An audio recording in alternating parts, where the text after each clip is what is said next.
point, isn't it? That's the point. We can damage the City of London in no time at all with bad European regulation, but once a piece of European law becomes British law, there is nothing that the British electorate can do at any subsequent general election, regardless of which government they vote for, to change that law in any way at all. And that gets right to the heart, not just of what the threat to the City of London is, but it gets to the very heart of the threat to the very nature of democracy and self-government in this country. And the reason that after 20 years of lunching at Simpson's in the Strand, I've gone into the City of London to eat taxpayer-funded foie gras in Strasbourg, I suppose. But the reason that I've got into politics is I find it totally unacceptable that laws can be made by which we have to live and by which businesses have to abide. I find it unacceptable that those laws cannot be changed by any subsequent British government if we were to vote them in. I mean, think about it. Think about it. Older and wiser heads here will remember what things were like in the 1970s. But by voting in Mrs. Thatcher in 1979, the country changed, didn't it? We changed the country by voting for a different government, and income tax for all you greedy, nasty capitalists in the city came down. If, from you remember, it was 83%, wasn't it?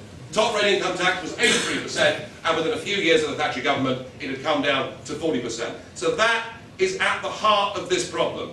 And so what I am trying to do, Mr. Chairman, over the course of the next 3.5 weeks, as we run up to the European elections, is I am trying to engage this country as much as I humanly can, and try to engage our three big party leaders in a proper, full national debate about who makes our laws and about are they directly and democratically accountable to us.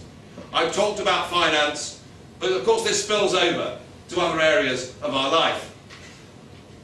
One of the areas that most concerns people, I think, in Britain today is the whole question of immigration and asylum.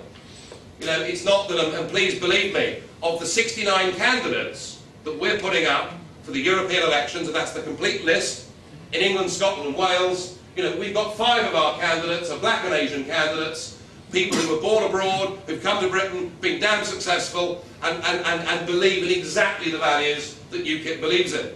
We are approaching this from an entirely non-racist and non-sectarian perspective, but we believe that the sheer irresponsibility of having an open-door policy to the whole of Eastern Europe is mad. Yeah. Absolutely mad. And I remember that vote. That vote took place in Strasbourg in early 2004. That debate, Mr. Chairman, wasn't even had on the floor of the House of Commons. The House of Commons did not even debate opening the door to the whole of Eastern Europe.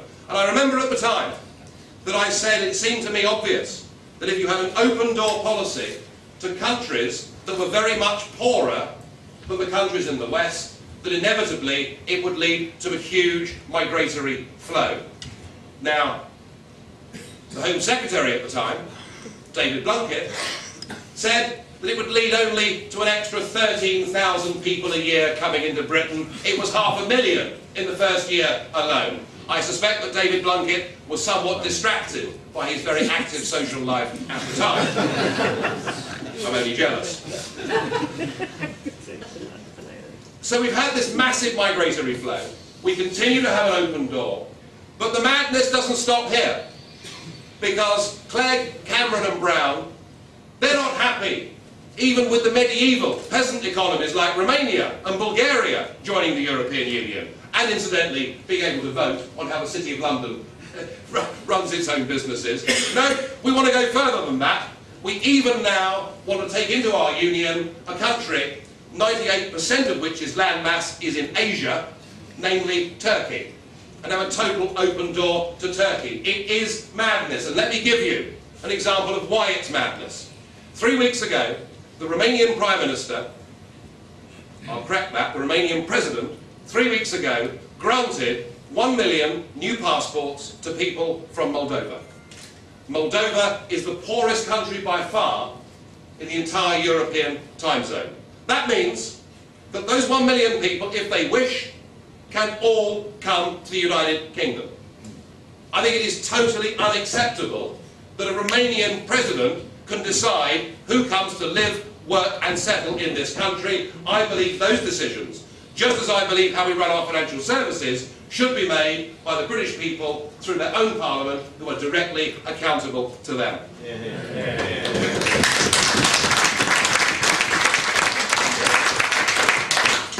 It's amazing, isn't it? Nick invites you as a guest and you get still tap water. I'm sure we'll sort that out. There's a far-walk fellow there. He's really pushed the boat out, hasn't he? My goodness.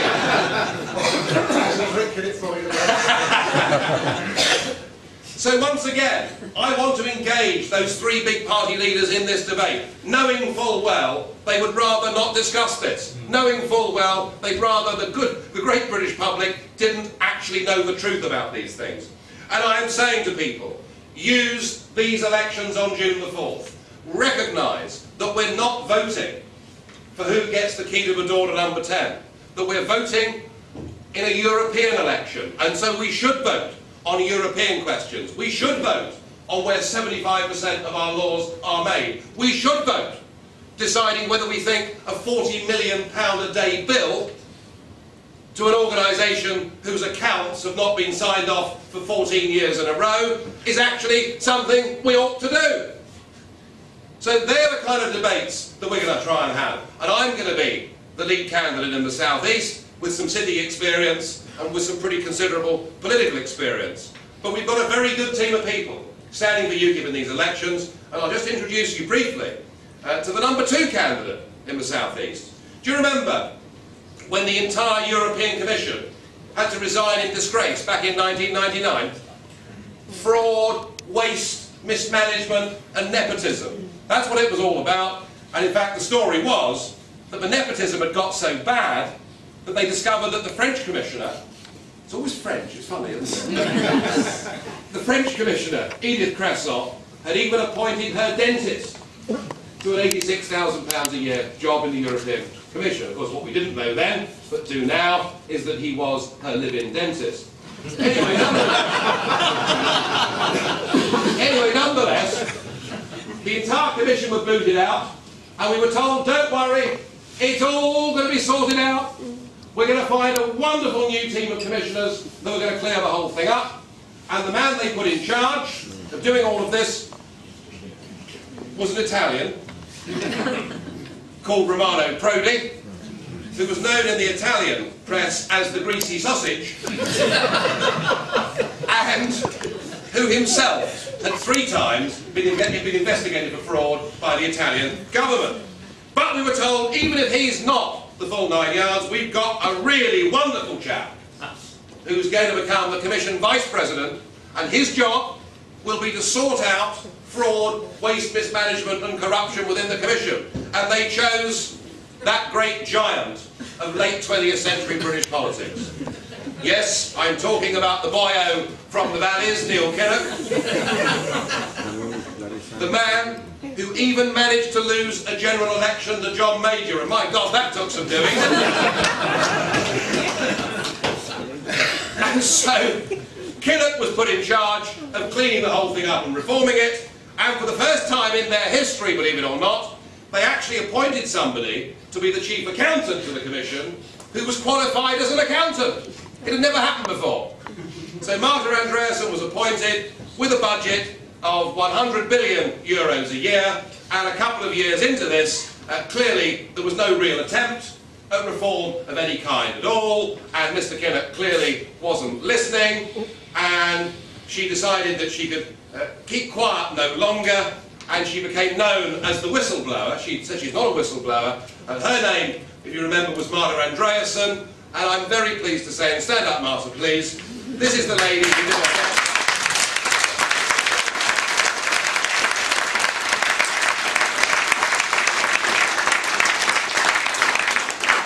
This is the lady who did her absolute best to try and clean the whole thing up, and found that it was so badly constructed that it was incapable of reform, and I'm very pleased and